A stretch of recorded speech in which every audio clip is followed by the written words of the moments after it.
Hello, I'm Dr. Rick Potter.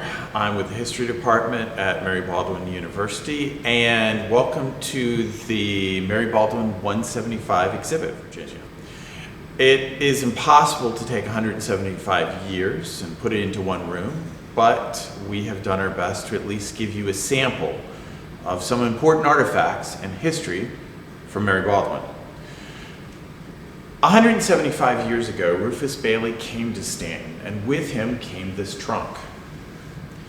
Bailey was a gentleman with a mission. His idea was to spread education throughout the South.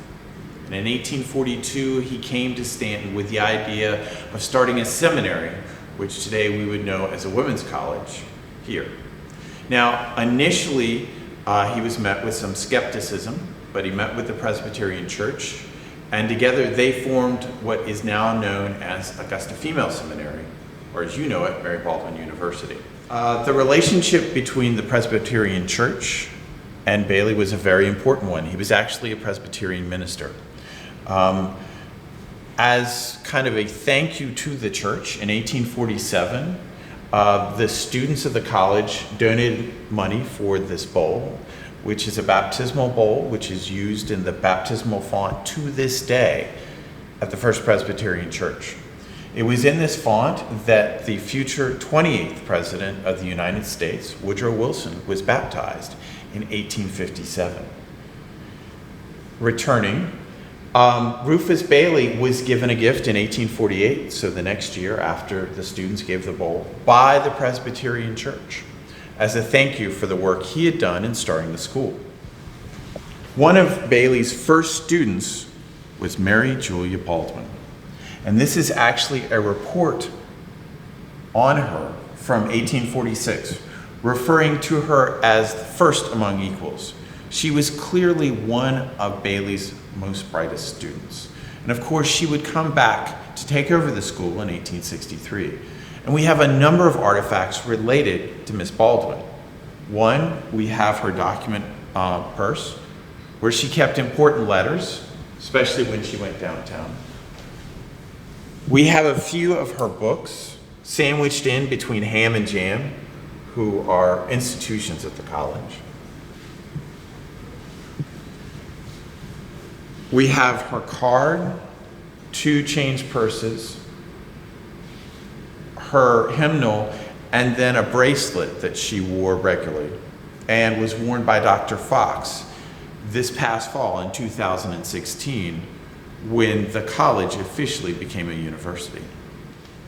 Now, Augusta Female Seminary started off in a good direction, but once Bailey left, it struggled. Then the Civil War came. In 1863, Joseph Waddell, one of the board members, asked Mary Julia Baldwin to take over running the school. And he asked that she would do it with his sister-in-law, Agnes McClone. Mary Baldwin would continue to run the school until she died in 1897. And these are a few artifacts related to that time period. We actually have the school registry with her as a student, and then also one of the first diplomas issued by Miss Baldwin when she took over the school. Mary Julia Baldwin had, at the time, what could have been conceived as a crazy idea, that the women at her institution should receive the same education as students at the University of Virginia.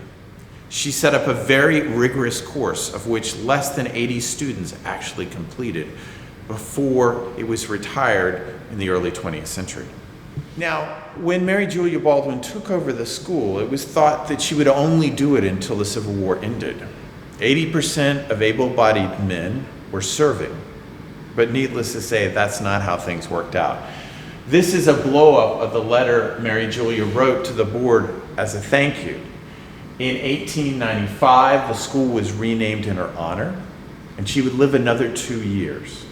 Now, one of the unique things about Mary Julia is that she was not our founder, and additionally, there are no images that survive of her.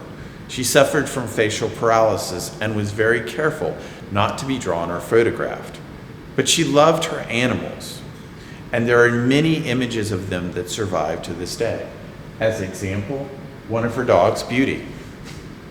If you had come to visit Miss Baldwin in the 1880s or 1890s, her rooms were full of creatures of all variety and sorts. Here we have two examples of the certificates issued for students who completed Miss Baldwin's course.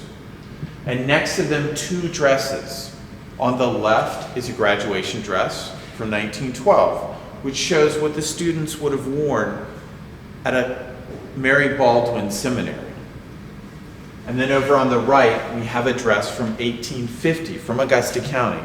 Not a Baldwin student, but still, this is what women would have worn when Mary Baldwin was a student at Augusta Female Seminary. In between, a view of what the college looked like, basically from the 1880s through until the time of Dr. Spencer in the early 1950s. There are a number of images throughout, one of them being this large one from May Day. May Day was a very important function at Baldwin from the 19-teens all the way to the 1950s. It was an opportunity to celebrate seniors. And of course, along with celebrating seniors, we have two very important artifacts. We have one of the two maces that are carried at graduation, and also an original copy of the Mary Baldwin hymn as first penned. Here is a portrait of Martha Stackhouse Grafton, often thought of as the Mary Baldwin of the 20th century. She came here in the 1930s as an assistant to the registrar, and she stayed here until 1970. On at least 3 occasions, she took over the helm as interim president of the college. And of course, the library was named after her. One thing that has always been important at Mary Baldwin University has been the issue of civic engagement. And here we have a number of artifacts related to civic engagement. Here is a portrait of Woodrow Wilson that was done by students at a college established by Mary Baldwin graduates in Bulgaria. Additionally, there was a school started in China after World War I. Here we have students singing at the opening of the Spencer Center for Civic Engagement, and above t-shirts from a number of institutions.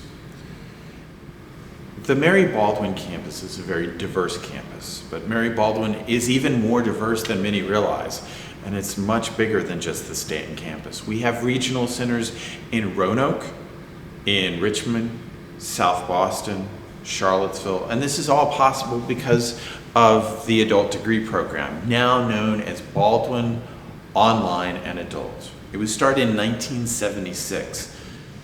We have a lab coat from the new Murphy-Dimming College for Health Sciences, which includes our master and doctoral programs, which is located near the hospital in Augusta County, and also a uniform from our VWIL program.